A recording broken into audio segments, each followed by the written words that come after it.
Welcome to Howstuffinmycarworks channel. Today's video is about how to change the manual transmission fluid on a 2003 Mini Cooper.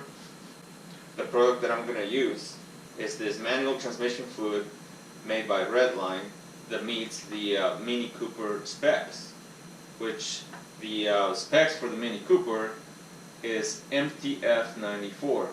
MTF obviously stands for manual transmission fluid, and 94 is the specification. Even though these transmissions do not take gear oil, the comparative weight as far as the viscosity, it would be equivalent to a GL-4 7580 weight. Now, it is not recommended to just add gear oil to a Mini Cooper transmission. Reason being, gear oils could corrode the Synchros and eventually damage the transmission.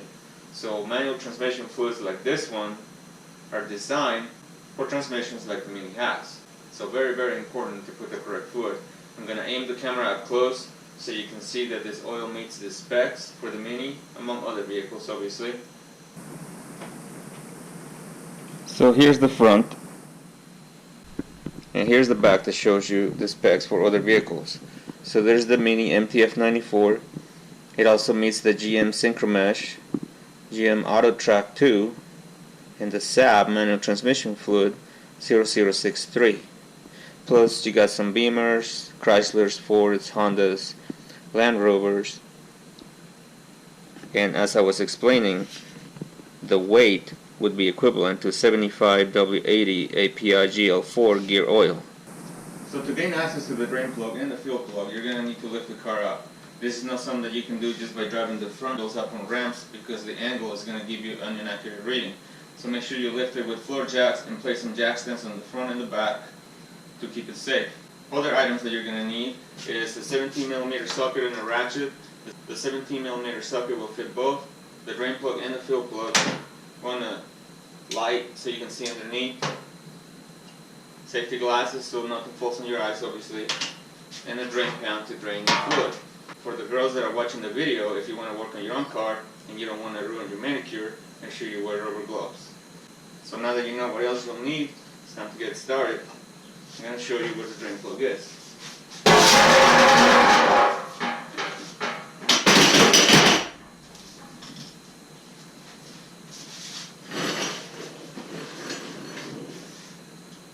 Alright, so the drain plug's right here. It's located near the bottom of the transmission. Here's the driver's side, drive axle. So just like I said, you're going to need your 17mm socket to loosen it up. And make sure you place the pan directly underneath. No brainer, right? So just loosen it up. Once it's loose, actually the gasket comes with it. You can raise the pan up a little bit if you don't want to make a mess. For this, it's very clean, you don't make a mess. You just let it drain.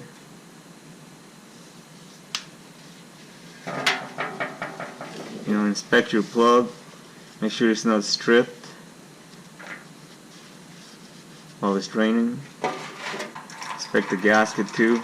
If the gasket looks like it needs to be replaced, it's a good time to install a new one. Okay, so it looks like the fluid is done draining. Install the plug once all the fluid has been drained. And obviously make sure it's tight.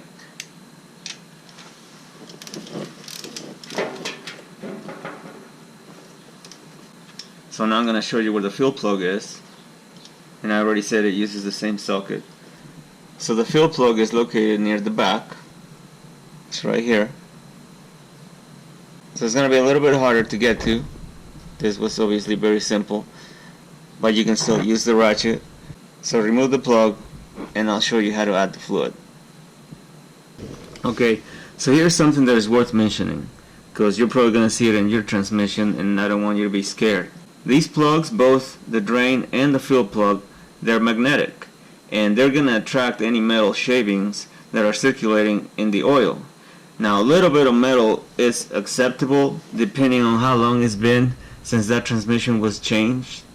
apparently this oil hasn't been changed since the vehicle was purchased, so this metal has been collected ever since, and it's over 100,000 miles.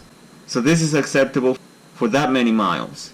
However, if it was only 10-15,000 miles since the oil was changed and it already had that kind of metal, that would be too much, because that could mean either that the vehicle is driven too hard or the transmission is going to fail within a short time. So I wanted to point that out. That way when you see that, you don't freak out and start getting concerned about how long your transmission is going to last. So make sure you clean it, because even though it's not going to go anywhere, because like I said, it's a magnet, there's no need to leave it there. Okay, so once the plug is removed, same thing, you inspect the threads and everything else, the gasket. It's time to add the fluid. Okay, so what I did, I guided a clear hose from the top and I inserted it right here where the fill plug was. You can always use a pump to pump the fluid in if you choose to do it that way, but I'm just going to use a funnel and this hose. So this is how it's guided, and then like I said, it goes all the way up. I'll show you from under the hood of the car. So once you have the funnel and the hose routed into the fuel plug, it's time to add the manual transmission fluid. Start by adding it very slowly.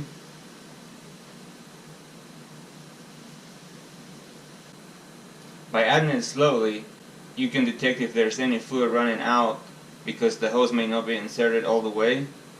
And two, when you do it slow, you allow it to go in without creating air bubbles and causing it to spill out, because this fluid is not cheap.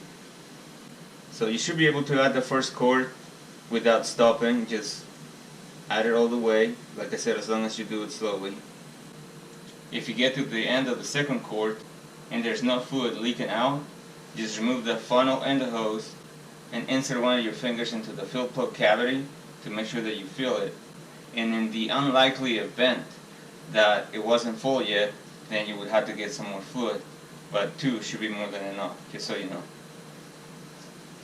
So here's what I'm talking about. I haven't removed the clear hose yet, and you can see that it's dripping.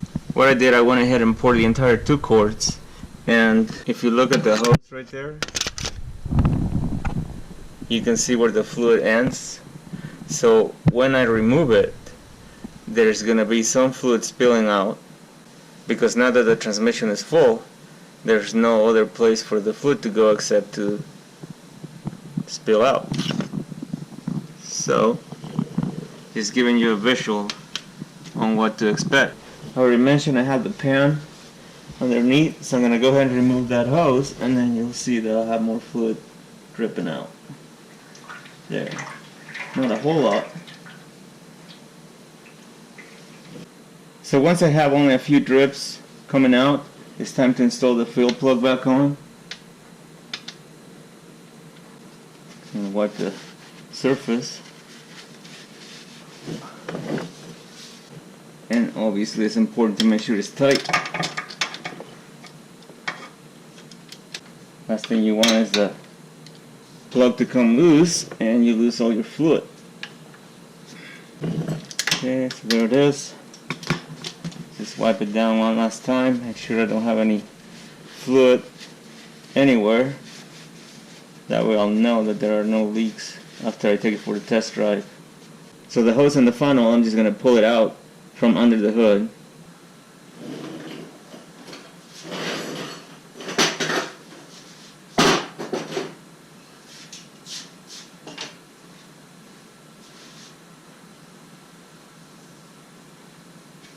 So there you go. That's what it takes to change the manual transmission fluid. 2003 Mini Cooper. Thanks for watching today's video. See you next time.